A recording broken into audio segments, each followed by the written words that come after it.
And we're live. Good night, Belizeans at home and abroad. My name is Leonard Brackett. I'm one of the panelists on this particular show. And this show is Belizean Affairs show number 201. 201. We broke the glass ceiling of 200. And tonight's show is going to be chaired by our chairman for tonight and, and our other senior panelist, Mr. Roody Wade. Yield back to you, Mr. Wade. Thank you, sir. You're welcome, sir. Good night. Again, it's always a pleasure to sit in a company, my dear esteemed brother. It's always a pleasure. The pleasure is mine as well, I sir. couldn't be doing it with, with anyone. I didn't see myself doing it this long with anyone else. What you brought to the nation, and what you brought to the people, and your patriotism, and the things that you bring forward, and is putting forward, is beyond me. So it's always a pleasure to sit in your company, my brother. And we should be joined also by Gregory Brackett, another senior panelist. Has been having a little technical difficulties lately, but hopefully that he resolve his technical difficulties. And again, Leonard, thanks to our viewers and listeners, our supporters who support us, not in coins, but in sharing and watching our show, and bringing forward their comments Spreading the as to word, how, spreading the word, and yes, contributing spreading the word.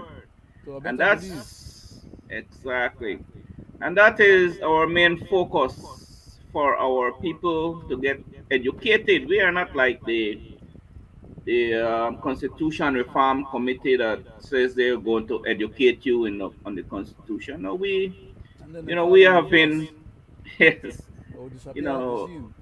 exactly. So on that note, um, welcome to our again 101 edition on a blessed Wednesday. Leonard, as always, we start our program, and hopefully our program tonight, Leonard, will, shed some lights, and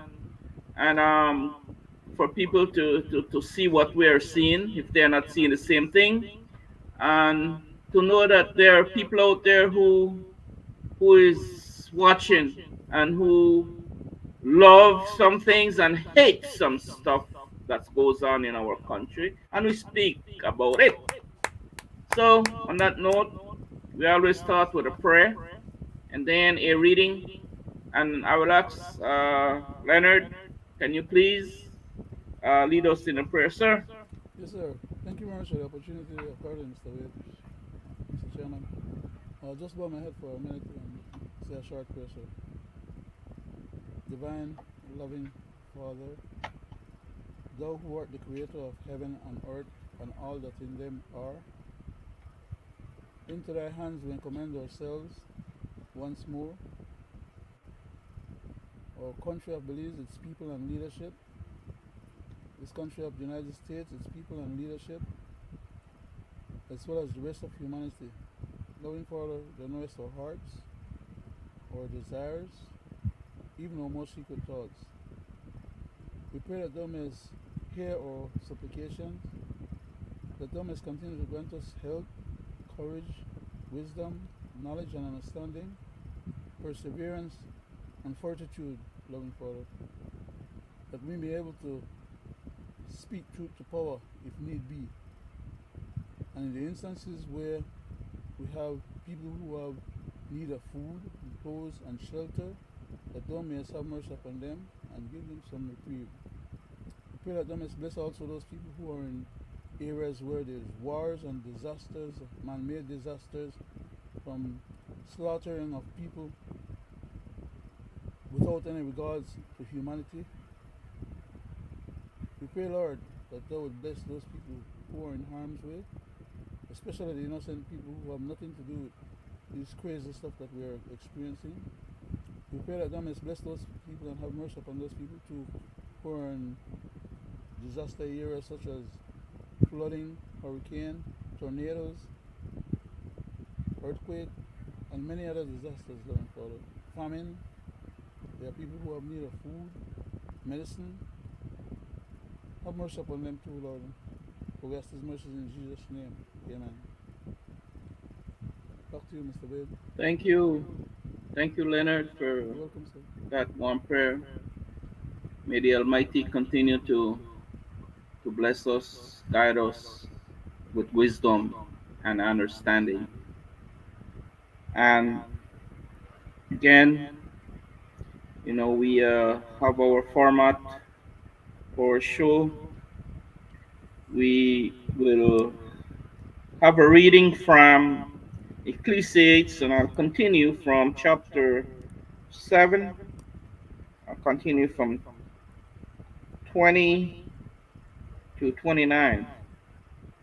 It reads, surely there is not a righteous man on earth who does good and never sins. Do not take to heart all the things that people say, lest you hear your servant cursing you. Your heart knows that many times you yourself have cursed others. That, sorry, all this I have tested by wisdom. I said, I will be wise, but it was far from me.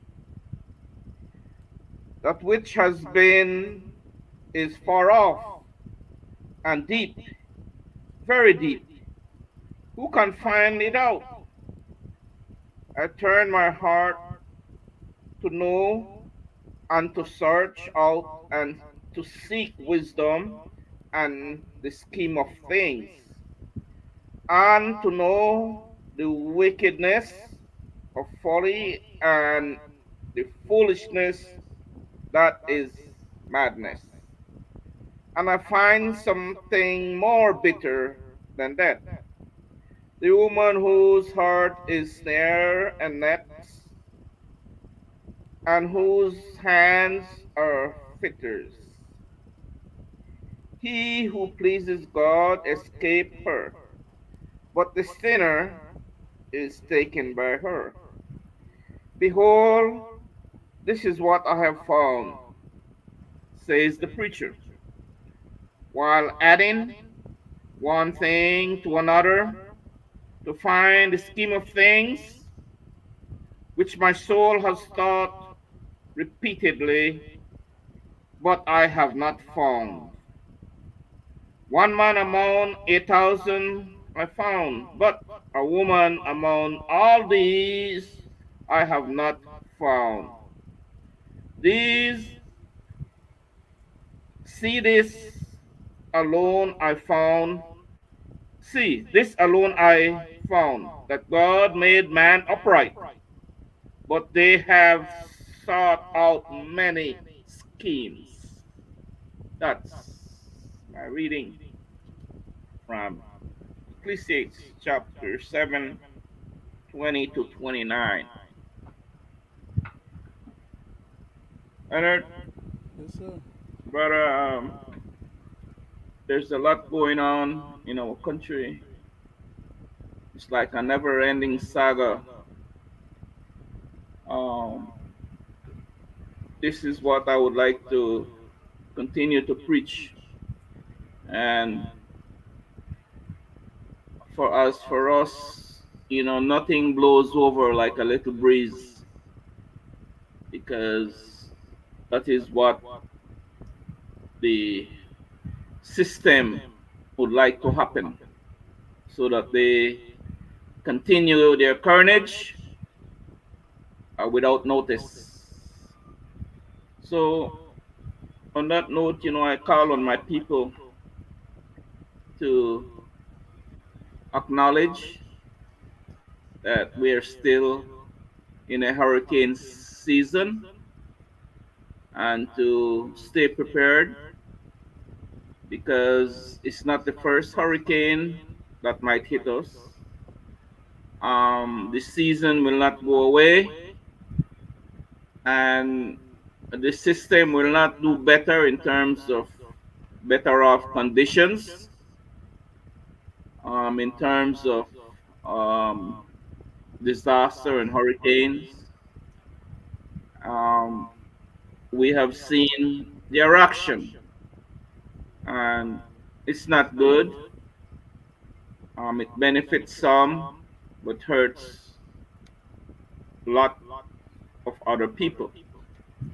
And another thing I want my people a sober reminder that we have been having too many accidents, on our roads.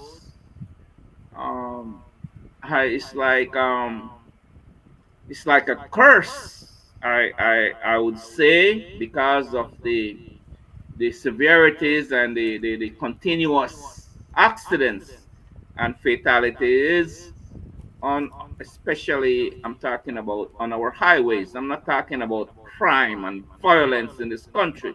I'm talking about just a mere traffic accidents that are fatalities. um Better could be done. A sober reminder that you should not drink and drive, drink and ride a motorcycle. That's a no-no there. You don't have no protection on a motorcycle. You should not be texting while driving because that's room for disaster. And sadly enough, that commuters on the highways, that I stress again that our highways are disastrous. Our highways are very bad. Newly built highways, in 3 months they start deteriorating once a little water touch what they have already fixed, and it's a repetitious cycle, and no one seems to want to learn from their mistakes. They do it over and over just for a quick dollar. That's what it is. So I say to all you that will be getting these nice contracts to build roads, man, have a heart. If you're gonna do 1 mile, do it well with the proper items that should go on that 1 mile of road. Stop cutting corners because it shows after a while. You see the big holes, potholes in the roads and highways. You're driving nicely, and suddenly there are big potholes, right? You know, that proves that could cause damage to your vehicle, right? as well as So you, injuries, Mr. Chairman, as well as injuries and death. yes, Leonard, Some people get run off the road, because trying to dodge patrol, and then they can't they make sudden moves and can't recover their vehicles. We have seen when we exactly, were coming back from visiting you, we've seen a few vehicles on the side of the road. Look like somebody may have died in one of them or see, seriously damaged, from what I you can see recall. what I'm talking about? See, so this is just a reminder. A couple days ago, we have a fatality involving a policeman on the low-lying bridge here in the west on a motorcycle again, collided with another motorcycle. What is wrong with that? Crossing the bridge, right? You know, that lower lying bridge, it's time for that to go. Quit putting on band-aids on that bridge. just for your cronies and friends to come up with a little money. It's so wrong. It's time and over time that a proper bridge should be built right there Mr. properly. Mr. Chairman, on that point, could you spare me a small comment? I see Sure, Greg is in the Leonard. background. Can you just welcome him before I proceed with a Good small night, comment? Mr. Chairman. Good night, my good cousin. Good night, Greg. Um, I was about to say something and I noticed you came, so I didn't Good want to night, just Greg. It's a leave pleasure. you in My the brother, background. I open and says you're in the background there trying to, get in and get things right. But thank you. Thank you, my brother. Leonard, That go ahead. You wanted to say yes, sir. something On that on that specific note that I was talking issue, about. as regards to that small bridge, the location where that bridge is may have to change because, first of all, well, of course, let's preface that before I get into the details. There's another bridge that we went over further down that is at the correct height and well built and in good condition. But because a lot of the traffic flows through from the border, comes down to Santa Elena there, I mean to San Ignacio, and then they try to cross Santa Elena, while the Hawksworth Bridge is also in a deficient state. Building another bridge at that same location where that little boat bridge is going to create problems because the street that leads onto that bridge comes from a couple of um, you would call it blind spots. You have to make some serious turns in order to get onto the bridge itself. And the road and the little streets them around there are very narrow on the Santa Elena side. So from the San Ignacio side, I don't see any problem for the approach or descent coming off of a bridge being built there. The bridge would have to be built high, of course, just like the Hawksworth Bridge. So it means then that a lot of the area below that bridge, that where they put that park and other little areas, when the major floods come, they will be flooded. But at least the bridge will not be flooded out. But it has that bridge on the Santa Elena side has to be anchored into the Santa Elena side with enough straight approach to the bridge, which does not exist there right now, which means that some people will have to give up their lots or they will have to move that particular bridge down a few hundred yards close to the bend or somewhere else, where they can build a proper approach from the Santa Elena side. I just wanted to bring that in as an engineer Yes. perspective, in terms of Thank you. remedying that particular item Thank that you you. brought up that needs to be taken care of. Thank you very much, sir. Thank you. So you see at night, on that same bridge, nobody have any vision or any thought, put some nice lighting for people for running on those boards, right? Here again, I'm offering solution like I've always done in this in up here in the West, right? So I hope that they would grab it, Leonard, and run with a simple thing as Long proper overdue. lighting, right? Long overdue, sir. Well So observed. I would like to my people, and for those who cannot see the sad state that our country is in, please open your eyes and do the right thing. The poor and less fortunate is punishing, right? They say that things good. So I say no, people they punish at the grocery stores, at the gas pump, right? Living conditions bad. Poverty is at an all-time high. The struggle is real, right? To get by daily by the have-nots, because you have two class of people, the have and the have-nots, right? The struggle for those who are sick and in need of medication, medical attention, and specialty service. Mr. Health Minister, specialty service. If you know what that means, that doesn't mean just to go in and the doctor look up your nose and your throat and give you some aspirin. No, means something deeper than that, that the people need. Specialty service that is not in the public and the government hospitals. The joblessness and the denial and access to a piece of land to urban Belizean and access to some of our public offices, right? They have issues when some Belizean go, like for instance in the lands department, like they don't see you. Like for instance, immigration department, like they don't see you. And who pays them? That's my thing. Who pays them? We see and experience, we are born Belizean, right? When they goes into these offices, man, you know, need to stop government agencies, right? We see their behavior, right? The injustice, lot of that injustice, lot of that in this country.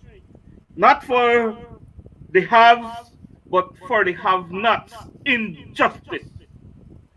For us who can see the police state, for us that who can see the police state and the authoritarian state that we are in.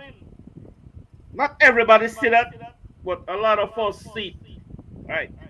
The corruption, not everybody see it, but most of us see it, right? The abuse of power, not everybody see it, but we see it. Here on this program, we see it, right?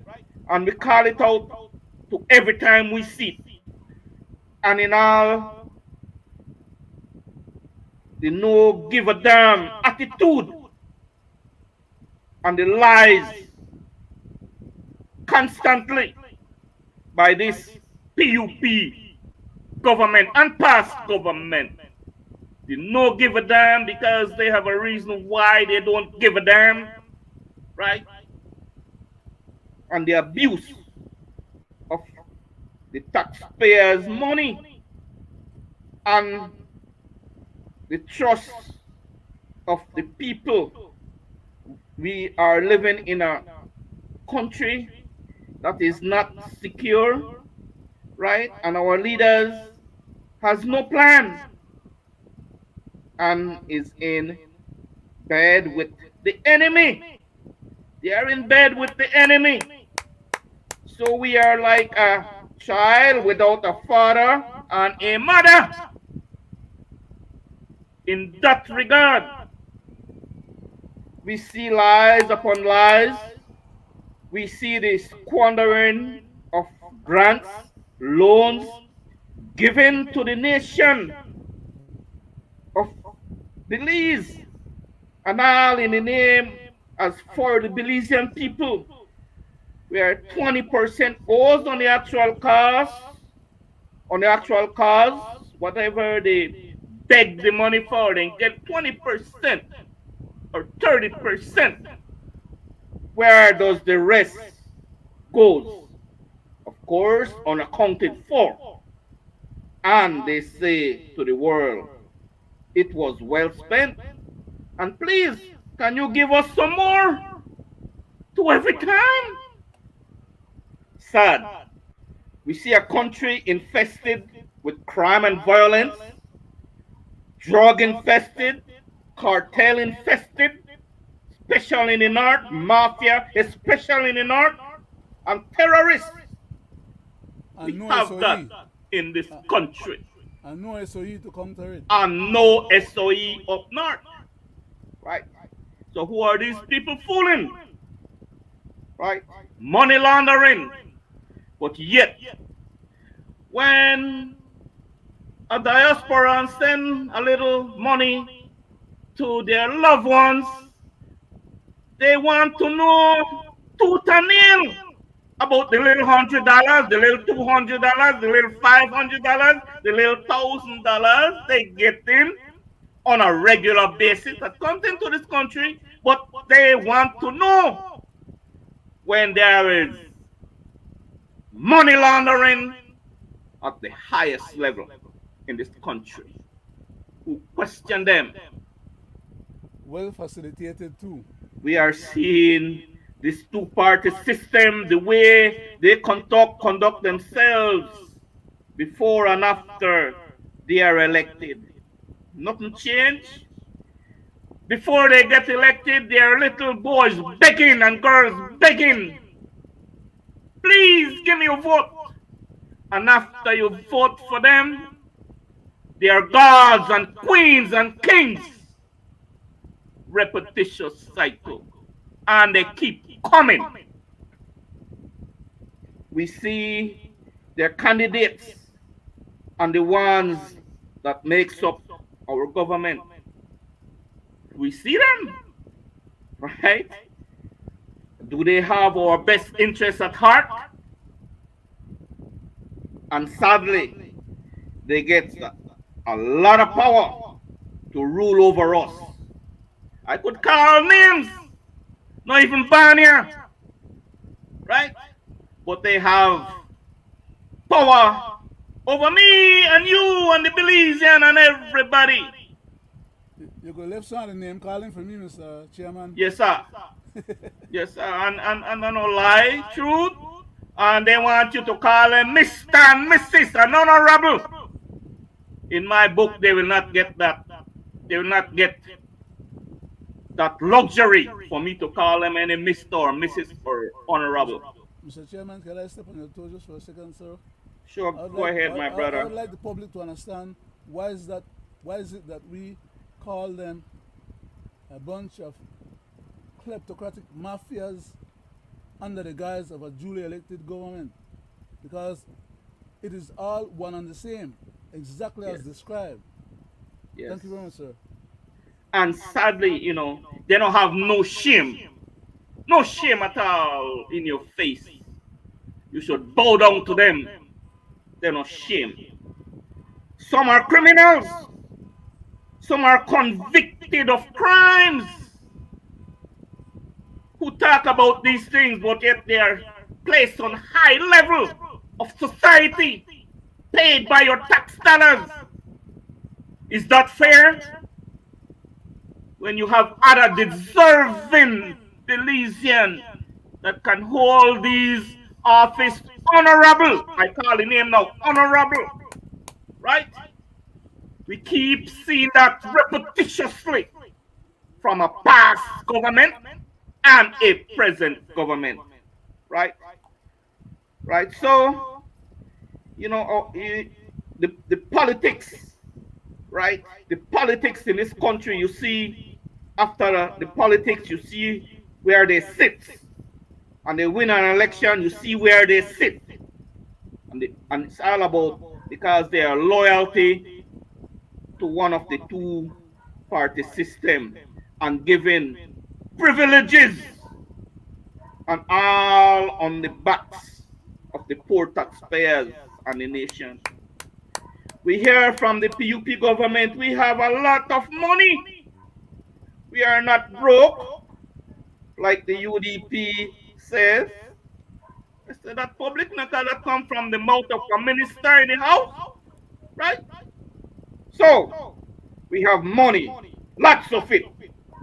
From the Bolido. Mention the word Bolido. Okay. We hear nice words in the house, right? When they address the house and the nation. On the September celebration, you hear nice things, yes.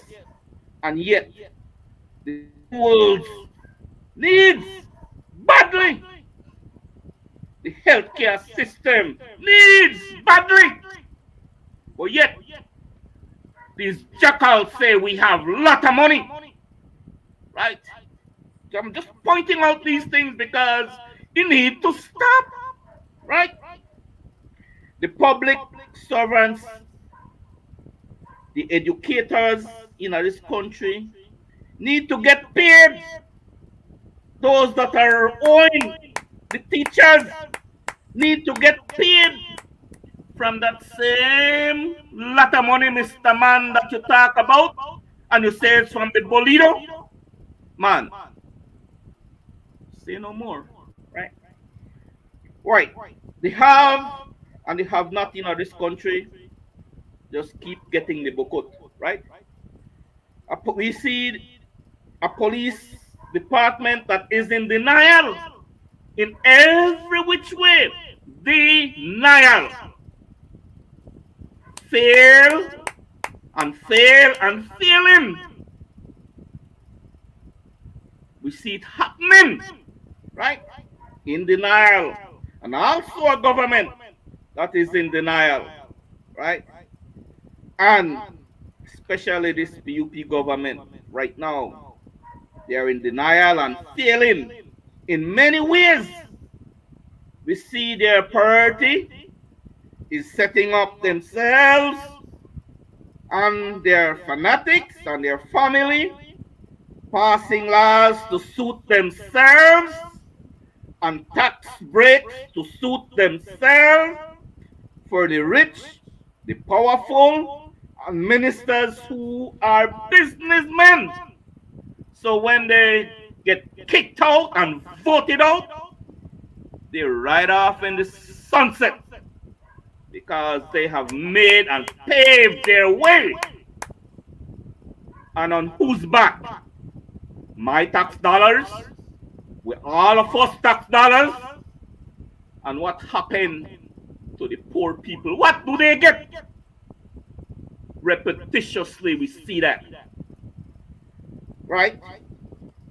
So, what happened to the poor and less fortunate, man? They get the bukut. And the $50 on a promise when the next election comes around. That's what the poor and the less fortunate get. Repetitious cycle. The cycle continues. And sadly, who is to blame? We deserve better, my people. Open your eyes. May God bless Belize. That's just a few of my little ranting that I see wrong, and I got to call it out because it sits on my stomach. So, my people, before I pass it over to Greg, I'll say this, that we in this country, in the next election, we need to save our country now. Our country needs to be saved in every which way. So if you don't get that in your head and see it, and if you just keep like suffering, this next election you will have choices.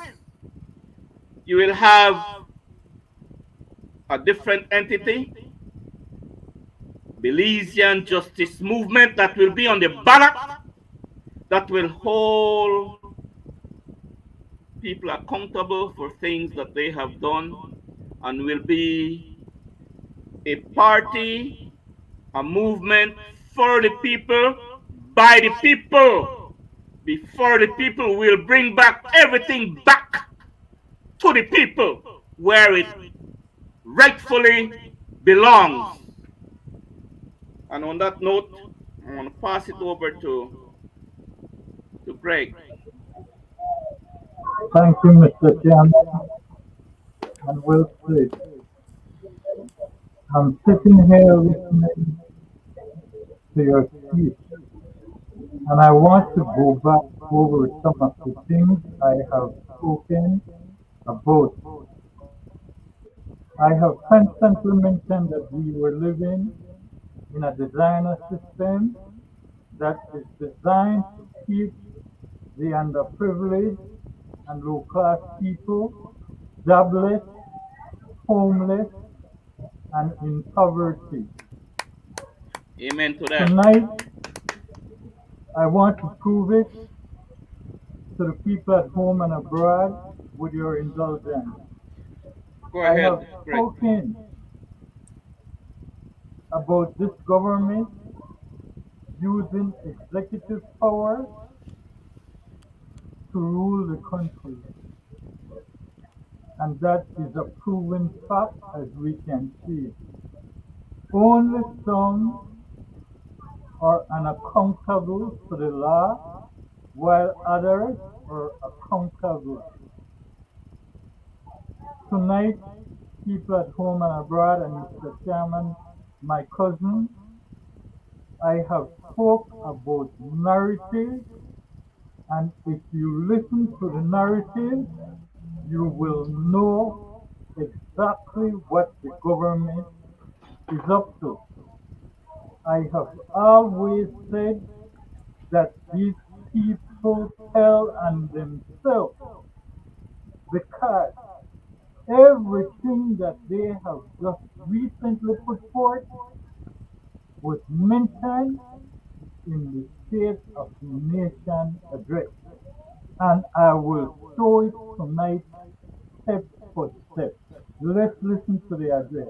Controversy. I'm happy to report that the state of the nation is stronger, more hopeful, and more confident than at any time in our 43 years.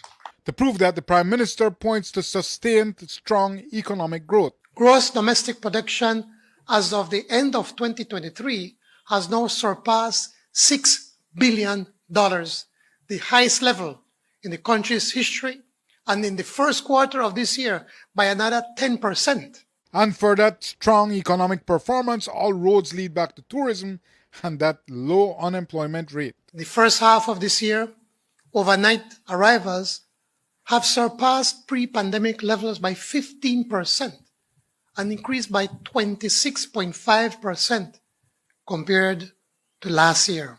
Never before have so many jobs been available, and never before has the minimum wage been so high. And a big reveal. Mr. Chairman, and people at home and abroad, I will personally say and ask, between the last and present government, how much long-term jobs have they created? Zero. The present government is relying on the BPOs and making believe in a narrative speech as though the government is creating those jobs. The present government is talking about the country has rebounded to $6 billion, while they are in denial and still cannot pay the teachers their wages. Some teachers have not been paid for 5 months. Mr. Chairman, the present government is in denial and they get caught by what they say. You heard what he said about tourism and overnight tourism. So now you know why they are going after the Feinstein Port. Because they need the money that they are not making, because the other ports that they were backing fell to pieces. So now you, the Belizean people at home and abroad, if you follow the narrative, you will understand exactly when these people talk, what their intention are, and what they are presenting to you. Mr. Chairman, I beg your indulgence. And the only nod to any difficulties at all was with the persistent problem of crime, where the Prime Minister actually suggested that constitutional protections are only an armor for criminals. Indeed, the state of the nation is not without intractable problems. No state can be. Citizen security, for example, constantly tests our mettle, especially because the same constitution that guarantees your liberties can, at times, provide armor for disturbers of the peace. It's a dim view of the nation's foundational document, but the PM still claimed moral high ground. And the only nod to any difficulties at all No, Mr. Chairman, as I say, they always tell on themselves. Now you know why Southside is always in a state of emergency. I have said it before, we are dealing with a discriminative government, and from his words, in order to have true tourism and tourism booming, you have to get rid of what is called the gangbangers. Because in reality, even on the USA website, they are warning their tourists not to come to Belize because of the gun violence. So as I keep saying, these people always tell on themselves. And again, on past platforms, I have spoken about how we do not have a law for campaign financing. But I want to show you, Mr. Chairman, and the people at home and abroad, how campaign financing has become a state of a nation state, because this is what I call political blunder and politics for the coming general election. Because when I play this tape, I will express it directly to you, the people at home and abroad. Controversy made today's speech a political plum for those employed persons. Effective January 1st, in support of employees, Cabinet has approved that all workers who earn less than $29,000 will be exempt from income tax. By increasing the income tax exemption threshold from $20,000 to $29,000, an additional 2,851 workers will no longer be subject to income tax altogether. By these income tax deduction adjustments, over $3.3 million more will be placed directly into the pockets of over 3,500 employees, an average of almost $1,000 increase in net take-home pay to these 3,500 hardworking Belizeans. And Mr. Chairman and people at home and abroad, this is as plain as daylight to see, and this is my belief. The Prime Minister, in his speech, is using the tax reduction to buy votes. Period. He is not catering to the middle class people who is not working. He is going after the young people that are working in the BPOs that is not making over $30,000 a year to get tax breaks. And he's also speaking to all employees employed by him that if they get this tax break, you know what they will turn around and do come the general election? Go out and vote for him. So, as I said, if you follow the narrative, it is not hard to see where the present government is going with it.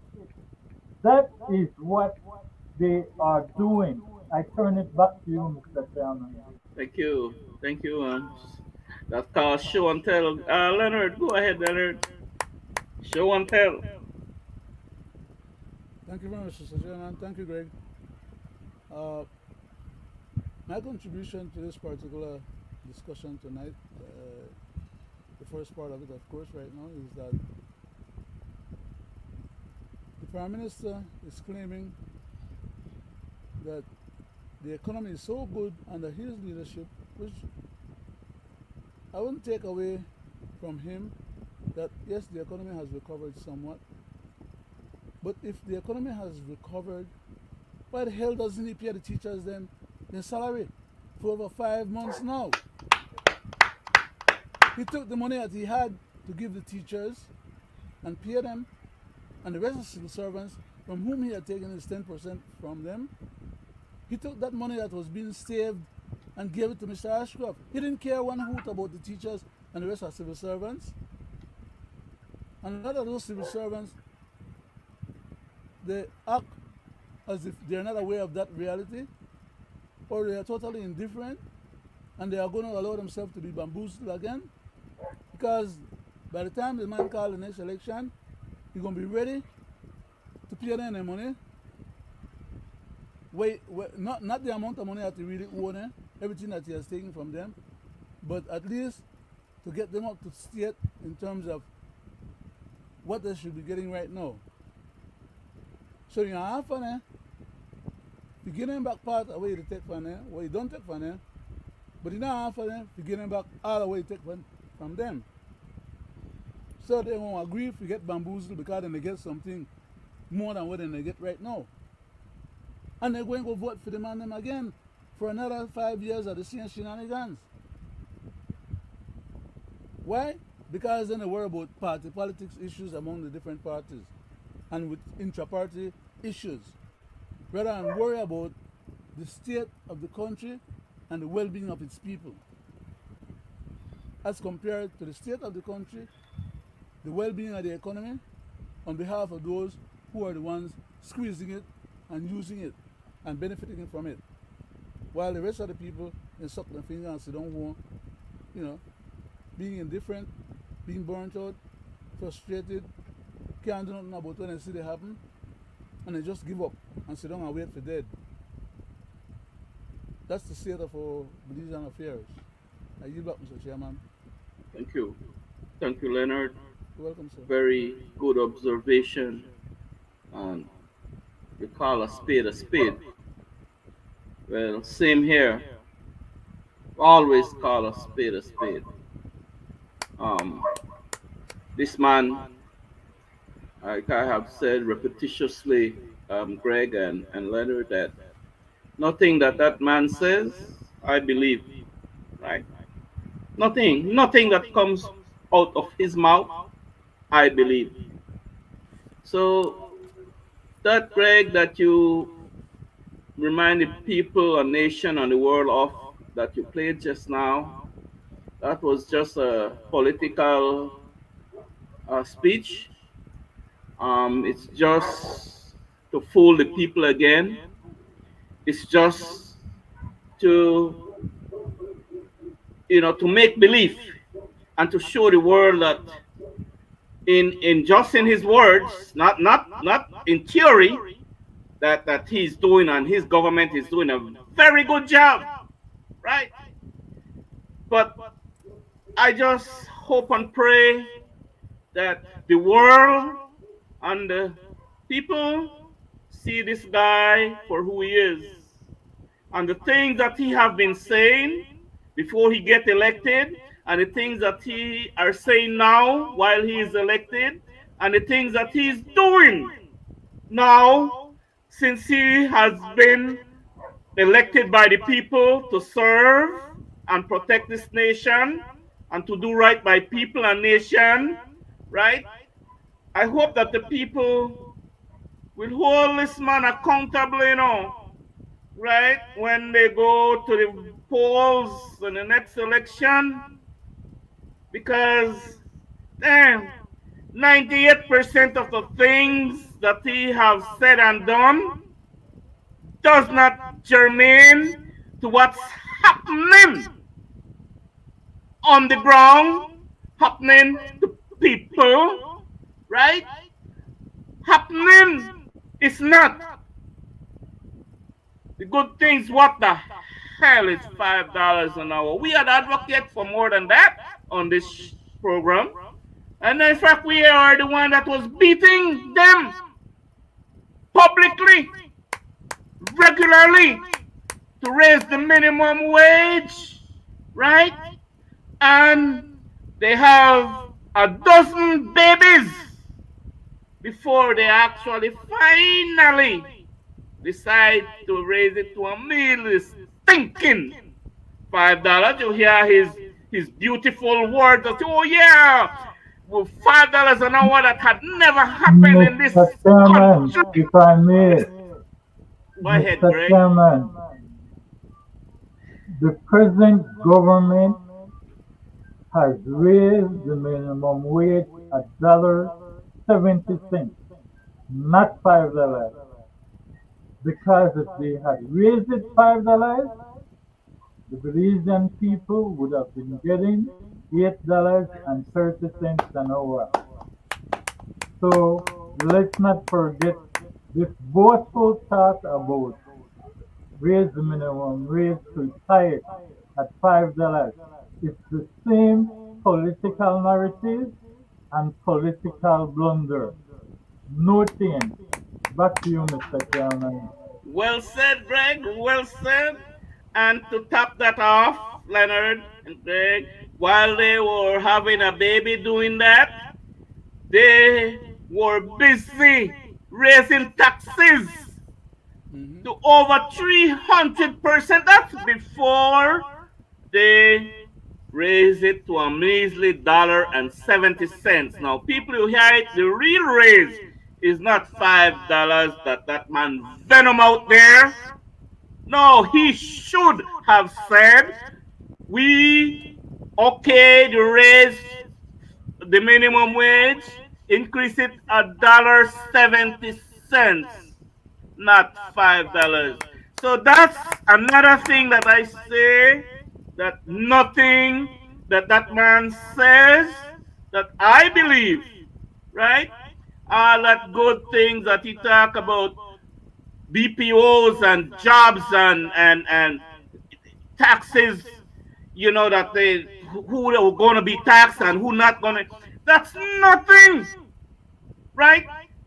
The government had not produced any jobs.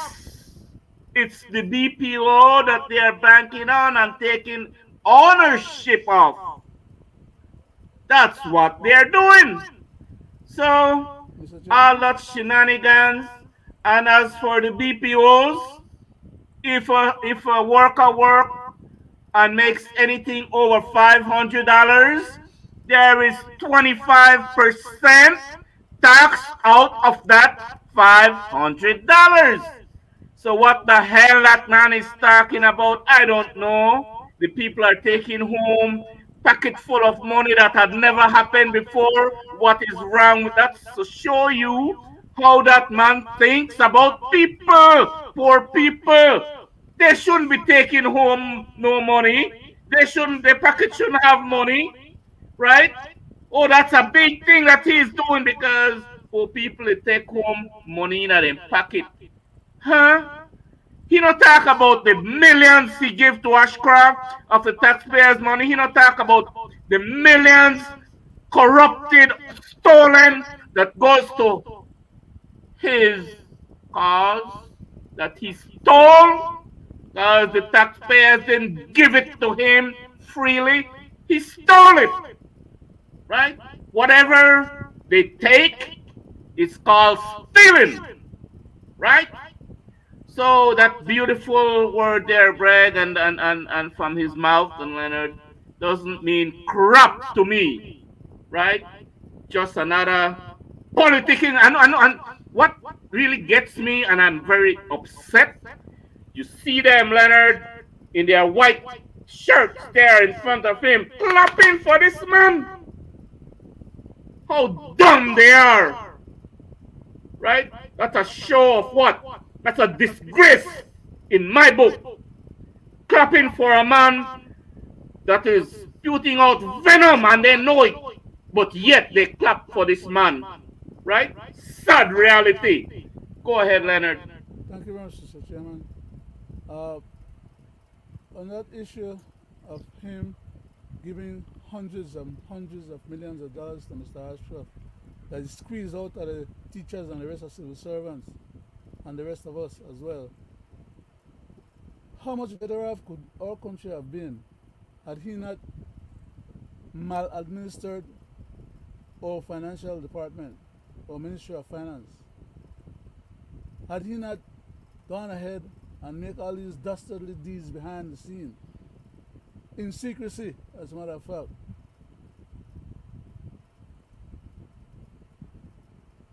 How much better could our country not be if this man was not positioning us right now with the Feinstein problem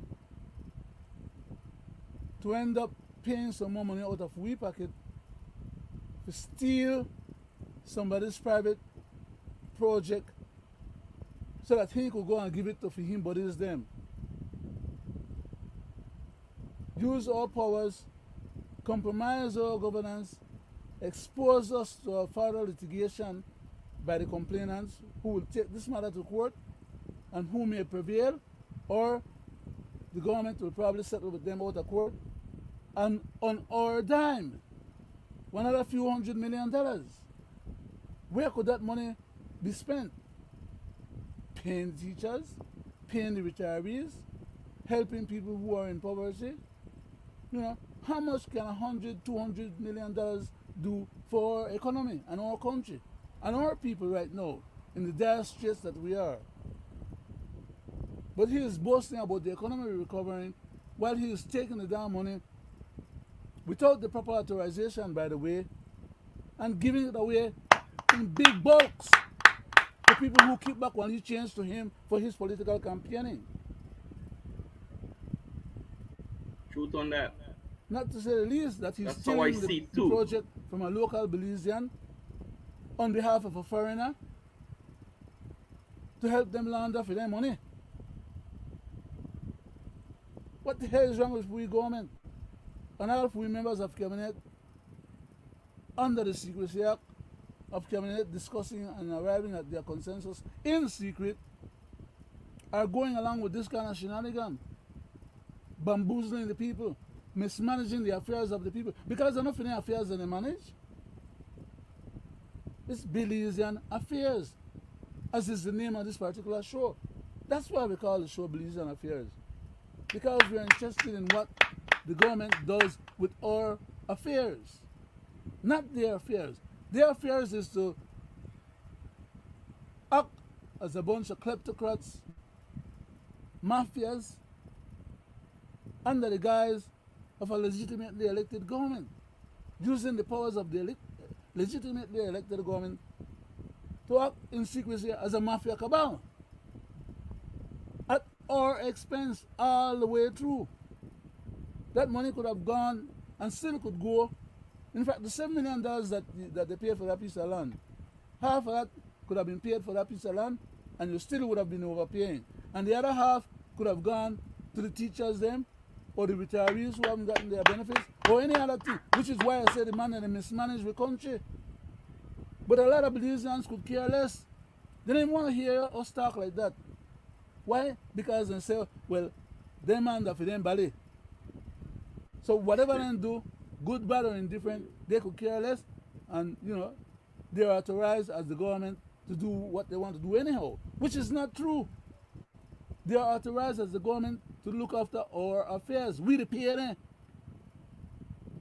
But then because then pay the people then will leave $5, $10 or $50 when election, then buy those people, and by that extension buy the whole government and the whole country, and they could run it like how they want, when they want, if they want.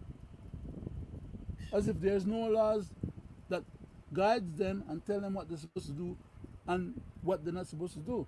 Enough of them haven't ended up in jail, or people haven't taken out enough of their asset in terms of physical confrontation and a relief that the people need.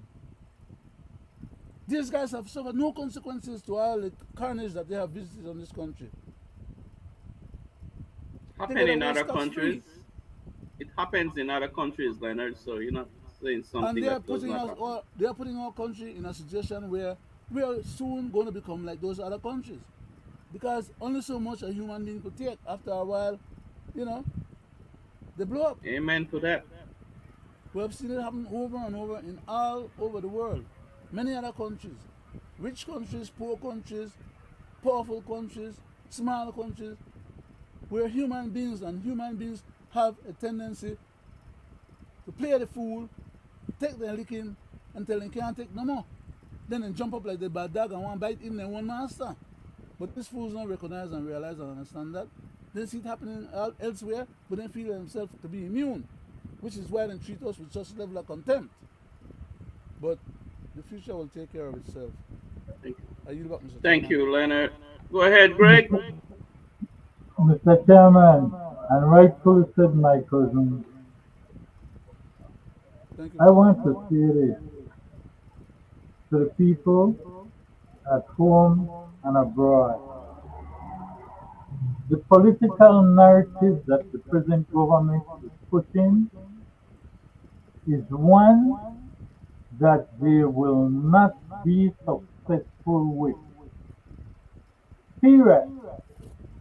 All this shenanigan about tax break and all that, and the economy boosting at $6 billion, while we have a deficit at 1.7 billion, maybe more, going up to $2 billion,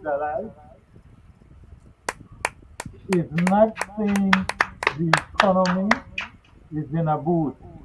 Because I will say this, maybe Belizean at home does not listen to the international news, but I'm quite aware the Belizean abroad knows about the war in the Middle East. And I want to put this out there because we will hear it shortly. OPEC has just raised the price on a barrel of oil $4. So you know who will feel on that and where the trickling of the cost will come. America will feel it because they are the ones who is causing this issue, and we will feel it most of all because we have not been getting a break on gas prices. But as I said before, Mr. Chairman, the narrative within the state of the nation speaks. If you listen to what these people say, they always tell on themselves. Here is another piece of the speech, and I will Amen break for it that. down to you. Controversy meeting in there for small enterprise owners. To further support small business, small farmers, even new homeowners, government is making access to finance. I will stop it at small farmers. You heard that in the speech. Why I stop it? Let me go to this here. I will show you exactly what is happening. Who are the small farmers in Belize, and what small farmers is he speaking about? It has nothing to do with small farmers who are planting vegetables and onions and potato and carrots and all that stuff. Listen to this, because this was done in secretive, The cattle and I ranchers, want then. to bring it out so the Rates for the people cattle can see ranchers. what is happening. Business, political enterprise. That's the PUDP curse. Sorry, I got too caught up on that. No, I No, get you, no. Jules. We gotta. And people needed to hear it too as well. Now let's talk about the Prime Minister's cattle industry tax write-off. Right. Yeah, I have a real problem with this. This emerges weekend. It was a statutory instrument that the Prime Minister signed on September 20th. Of course, it's governed in secrecy, so no one will know about it. I think we have a picture of the SI, if you can pull it up, I can read it. But it says that it waives for 2 years business taxes from the cattle industry, or from, if you could scroll it down a little, guys, bring it down. So it says that of financial difficulty, hereby exempt newly established businesses or business for a period of 2 years. I don't know who it refers to. Who are the newly established? I don't know what's the intent, but I know that it is the purview of the parliament, to waive taxes from the Consolidated Revenue Fund. When you say that the Consolidated Revenue Fund will be deprived of XYZ taxes, it is a matter for Parliament. That is well established. And I don't want to lawyer it. I don't know anything about it. I know what I've read in passing. So the principle is established that to waive collection of taxes by the Consolidated Revenue Fund, you must go to Parliament. That's the principle. Number two, I understand Beltrade can give exemptions, duty exemptions for a 15-year basis, but that is duty exemptions. That is, this waiver of business tax is irregular, and it is hard for me to say, oh, it's bad, it's good. I know that Hosemai is a cattle farm. I don't know if he's a newly established. I know the Prime Minister has told me in the past he has cattle interests. There's not a picture of Hosemai without a bull in it. I don't know if it is a... Mr. Chairman, There you go. I stopped the tape there because in the speech, the Prime Minister said small farmers. But as you can see, that aside, with the 2 years exemption, is not and will not be trickling down on small farmers, because you heard the word cattle, and there's only certain individuals that I know deal with cattle. So there you go again, Mr. Chairman. Back to you. Thank you. That there is another. Mr. Chairman, can I add something that people need to be aware of? Go ahead, Leonard. In this same vein, not only do we have our Belizean cattle farmers then, some of whom are legit and others that are just facades.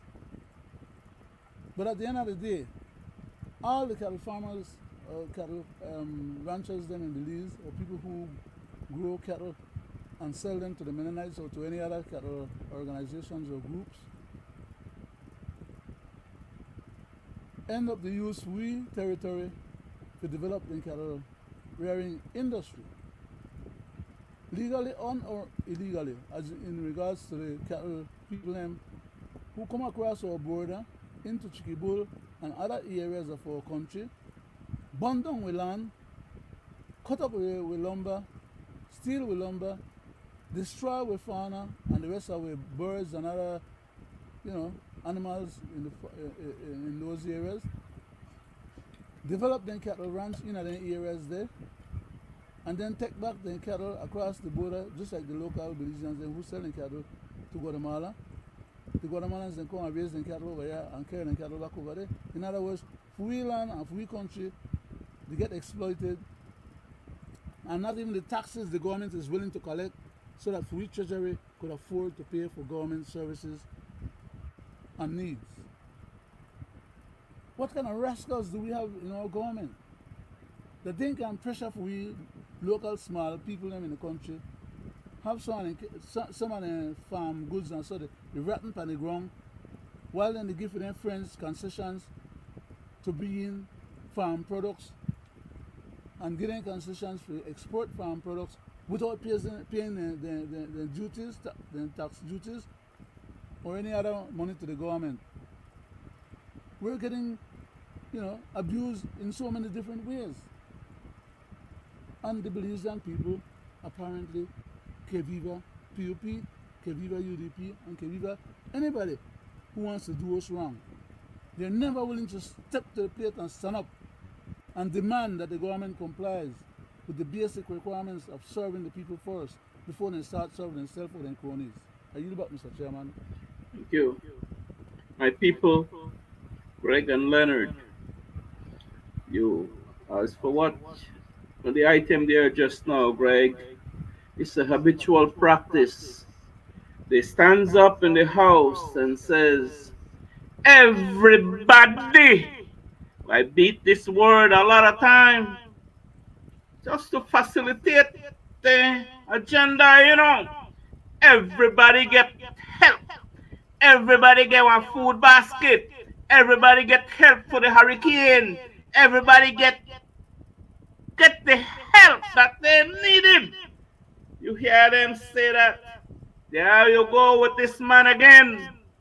Small farmers, for people who do not know, small farmers is cut off, right? But he used that word, because the money and everything that Belize get has to be in the name of the people and the poor people and to help. You amount of money they get the other day to help people with their electrification, to help the poor and less fortunate, to help in poverty. Did that happen? No, did not happen. All the small cattle ranchers, Greg and Leonard, for who do not know, do not have direct access to market. For who do not know, what they have to do, they have to go to Mr. Forget the name, a Mennonite, just across the Iguana Bridge, up the hill and to your left. That's the man that the small cattle franchise has to go to sell and to get a stamp if they want to sell, right? Colluded with Baha and everything, and the government give that man that power. Friesen, I think his name is Friesen, right? Sue me. That's the man that buys from the small people. And that's the man that will get that right after for 2 years, he and Mr. Mai. Right? Not what he says in his speech, small farmers.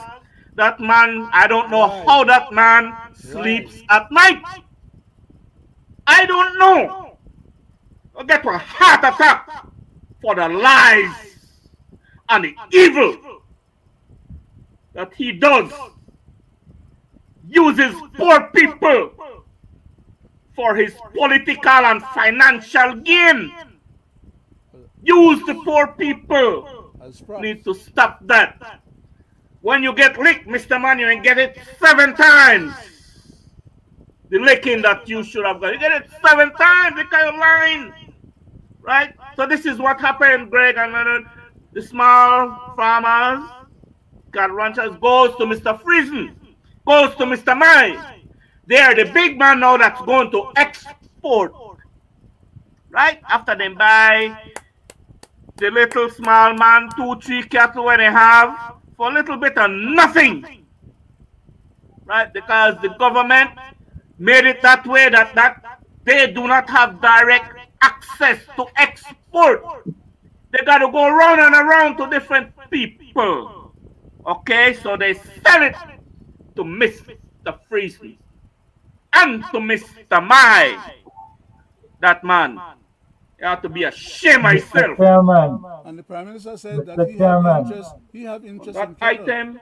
Besides cattle, he have interest in cane. Besides cane, he have interest in a gas company. So, besides gas company, he have interest yes. in a internet. Besides internet, Go ahead, Greg. interest in so many other places where they Don't get money forget what was done to them. I hope they don't forget what was done to them. Because Hope not. I will say this now, and I will keep saying it. Past and the present government is catering to foreign investors. Look what is happening in Corozal as we speak, right at the waterfront. Foreign entity is building a restaurant of which not even the people know who it is. Thank you. So, Truth. as I keep saying, the designer system we are living in, people, beware, because the changes that is coming, if our constitution change, and Belize turned into a republic. Do you think you have it bad now? Wait until Belize become a republic. Then you will see what will happen. Back to you, Mr. Chairman. Go ahead, Leonard. Go ahead. You want to say something? Mr. Chairman, I want to defer back to my cousin because exactly what he just stated would have been what I would have said. So I just want to give him back some more of my time, make it plug some more of that same train of thought. Right. Go ahead, Go ahead, cousin. Greg. Greg, Thank you, my good cousin. you're welcome, sir. I also want to talk about tonight the taking off of the Queen's head and not replacing it with the head of state and our money. I want the people at home and abroad to know that when we have a government that is straying away from what Belize really stands for and what our constitution really does for the people of Belize, we need to do some drastic changes. Because I want to ask you, the people at home and abroad, who has been following this narrative about Belize is an independent country, kindly go up and look up 1981, the UNGA resolution that was passed in the UN Assembly, and you will find that Belize independence was under the Commonwealth. Make no mistake. And I want you to also know that when the narrative is being spread about an independent Belize, Belize could never be an independent Belize when you have a head of state represented by a governor general. The only time you can talk about being an independent country is when you elect your own president. And the only time that can happen is when Belize becomes a republic. So make no mistake, those of you who the PCC people came around talking about trying to teach you the Constitution in that little pamphlet, the exercise pamphlet, section 12 to 13, where they ask you, would you prefer to continue to have a governor general or would you prefer elected president? You should have known from that what they are after. You should know from when the Deputy Prime Minister is speaking about you need a new identity. You should know when they try to mislead you about trying to get away using repatriation. They are misleading you because if past and present government had stick to the Commonwealth, we would not be having the incursion in the Sarassoon. And I want you, the people at home and abroad, to think back and tell me or answer the question, when have you ever known the Guatemalans to incursion into Belize when the British was here? And Amen to that has that. not changed. Amen to that. I can attest to that. Truth on that. So the false narrative about the UK will not come help fight you against Guatemala is one of a Bogus. foolish mentality Bogus. because you are a Commonwealth country. Your independence is under the Commonwealth and not America. Kindly read up the UNGA 1981 resolution where the American UN is calling on the UK to make sure that our independence is protected. Make no foolish mistake. So kindly look it up. Mr. Chairman, And I will say again tonight, the reason why the present government is coming to you about constitution reform is the same reason he mentioned in the State of the Nation speech. The Constitution is protecting the low class and underprivileged people, the ones they call in the Southside gang. He hates to know that under the Constitution, even when you commit a crime and you serve your time, you still have equal protection. Guaranteed, it is your alienable right Yeah. that was enshrined in our Constitution by our forefathers. and Amen. these jackals are trying to write it out of existence, I which is turn not. it back to you, Mr. Which is, Chairman. You want to say something, Leonard? yes, sir. I was saying, and these jackals and hyenas that we have in our present system of governance are trying to write out those portions of the Constitution that require separation of powers, the separation of powers doctrine, as well as the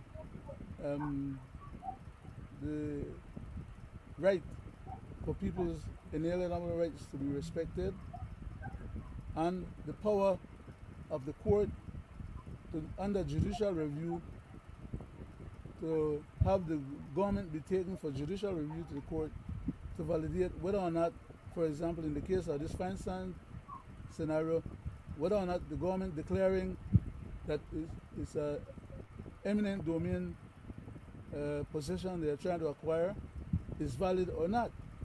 The government is not allowed the authority to decide what the court prerogatives are and or how the court should rule or decide on constitutional matters. But the government wants to put itself in a position where they can arbitrarily and capriciously upstage the court and do what they want, and the court must not have any, as the Barrow administration tried to do under Section 2.2 of our Constitution and Section 69.9 of our Constitution, to bastardize our Constitution to the point where we have a supreme legislator legislating just about anything they want in regards to violating the supreme law of the land, which is the Constitution of the land.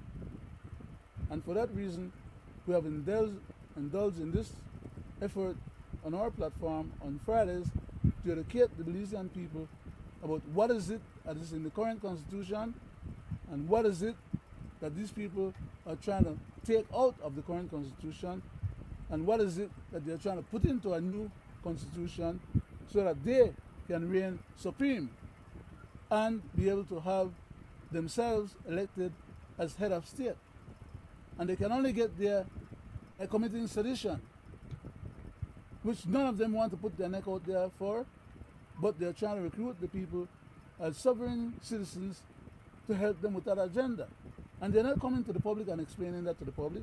They're telling us a bunch of shenanigans that they want to change the Constitution because some of the things in the Constitution were handed down to us from the British.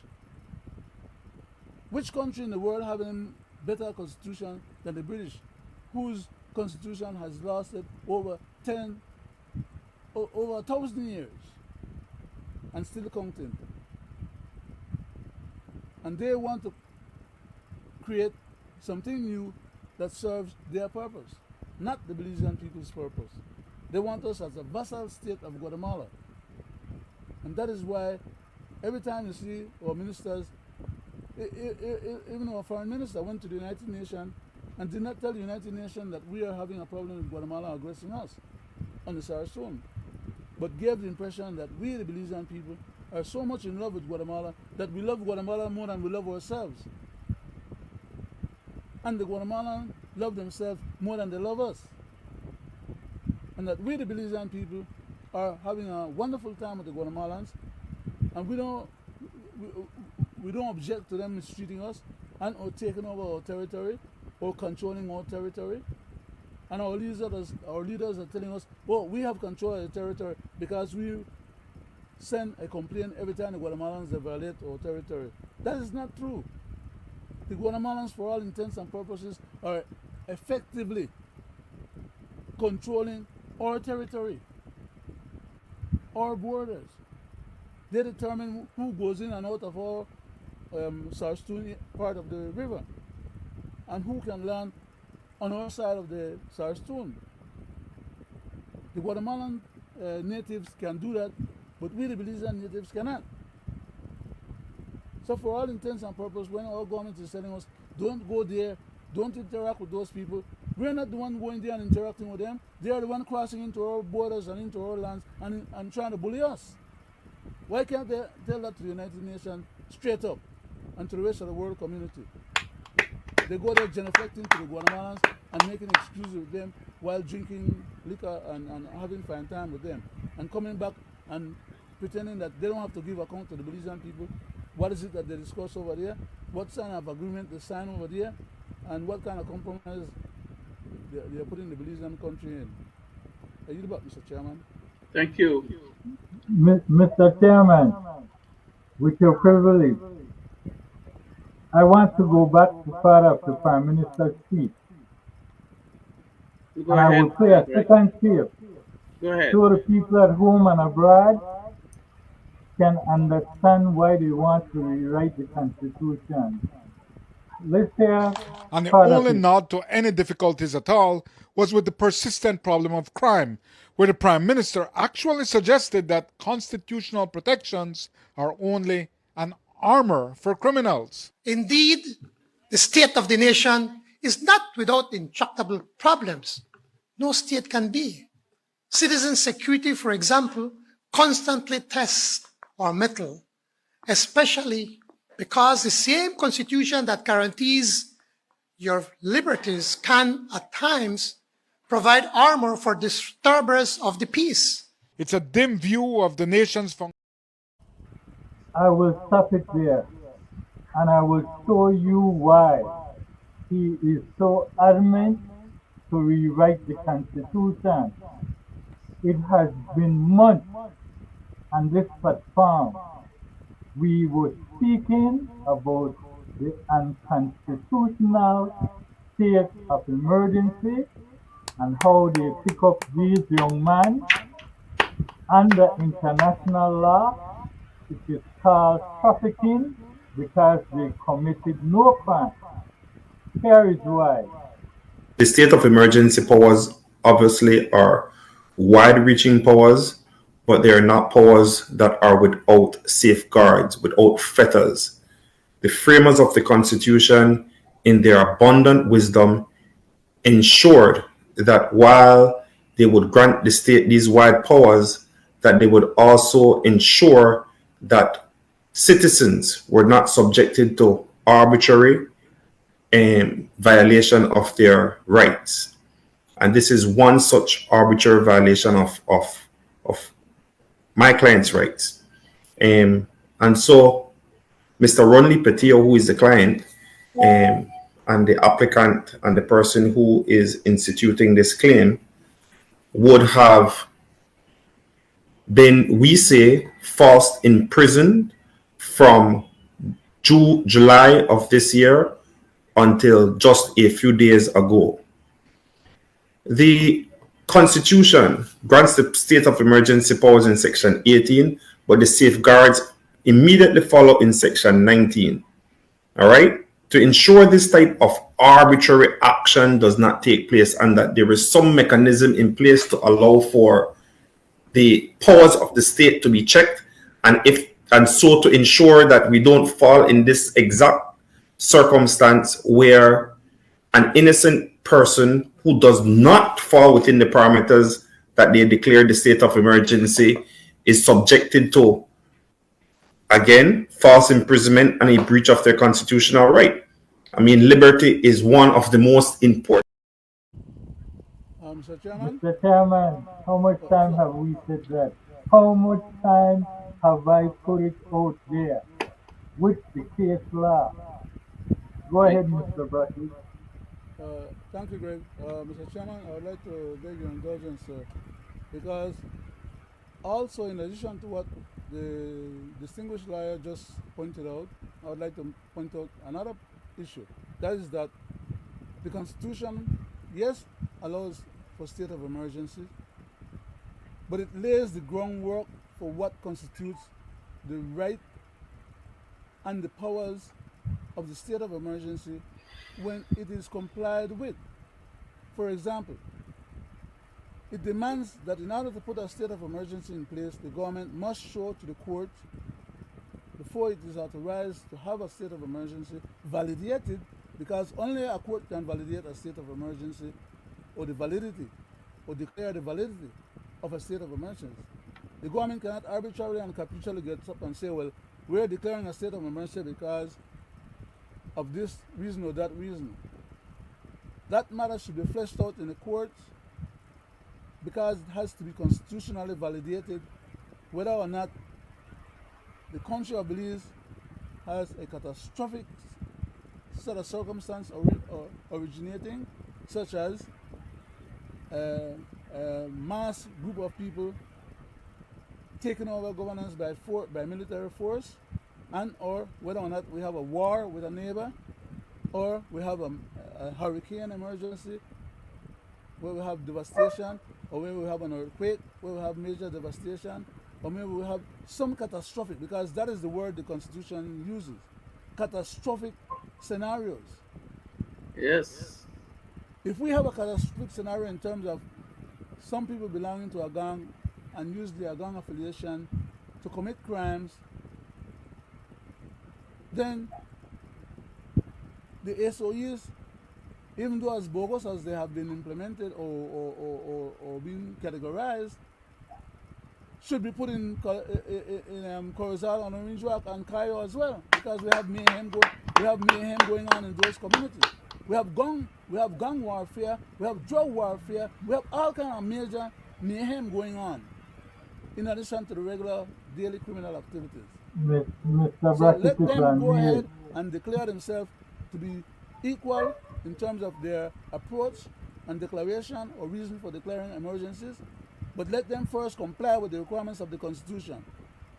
An emergency, SOE, is only allowed to come into effect if, not if the Governor General or the Deputy Governor General signs it, because they can be bamboozled by the government, who lies to them and have taken on more than one occasion issues for them to assent to that should not have been assented to, and they assent to it because they have no knowledge and awareness as to the fact that the Attorney General in some instances is misleading and misguiding the ascension process on behalf of this cabinet and the government. We're out of time. We'll deal with that probably further clarification on Friday night. If I may say this, just to piggyback on my cousin. Just to piggyback on you, Mr. Brackett. Quickly, Gregory. A state of emergency is countrywide. It is only considered a state of emergency if it is countrywide.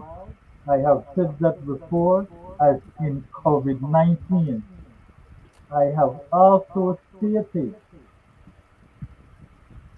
what makes the SOE unconstitutional, because under the emergency powers, you have to have crimes that you will violate within the state of emergency, as in COVID, no face mask, out when it is curfew hour. I know I specified it, and this is the issue that is happening right now. Thank Back you. to you, Mr. Chairman, for the closing. Thank you, Greg. Thank you, Leonard. It's always a pleasure. And like I say, all good things, have to come to an end. Our conversation is very fruitful and educational, but it has to come to an end, right? So it's always a pleasure to sit in your company. And my people, I hope that tonight's program, there are lots of other things that we would like to, but time constraint, and tune in on Friday so we continue our conversation. But I just want you people, home and abroad, to see these leaders for who they are and see the state, my people, in Belize. See these people for who they are, what they are doing to you, right? If you like it, it's fine, but there are lots of people who do not like it, what they're doing. And like I said before, I would like for the nation to start looking for change, and the next change will be the Belizean justice movement. We will not take you into a republic for sure, and we'll bring back governance to the people where it rightfully belongs. We will not take you into a republic. We will not tamper with our constitution. So, on that note, I want to say good night. It's always a pleasure.